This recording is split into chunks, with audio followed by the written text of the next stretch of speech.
Après cela, Jésus parcourait la Galilée. Il ne pouvait pas circuler en Judée parce que les Juifs voulaient le tuer.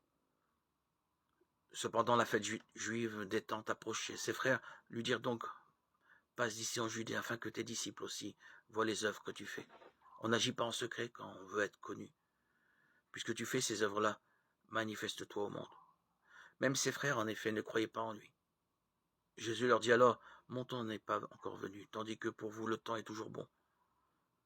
Le monde ne peut pas vous haïr. Moi, il me hait parce que j'atteste que ses œuvres sont mauvaises. Vous montez à la fête. Moi, je ne monte pas à cette fête parce que mon temps n'est pas encore accompli. Cela dit, il resta en Galilée. Toutefois, quand ses frères furent montés à la fête, alors il monta lui aussi, mais en secret, sans se faire voir. Jean 7, 1, 10.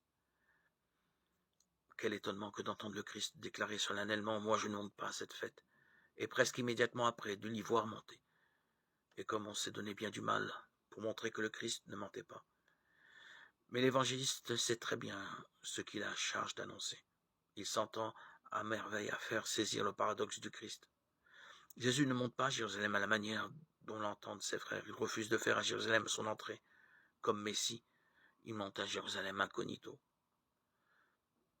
L'explication se trouve au niveau de la conscience de Jésus. Il sait que l'heure de son entrée messianique dans la capitale n'est pas encore venue, puisqu'elle doit coïncider avec la Pâque de sa mort. Il récuse donc la manifestation tapageuse, publicitaire, pour se situer sur un autre plan, celui de l'annonce messianique, tel que l'a décidé son Père. Il vient apporter l'eau vive aux pauvres. Il monte donc en secret.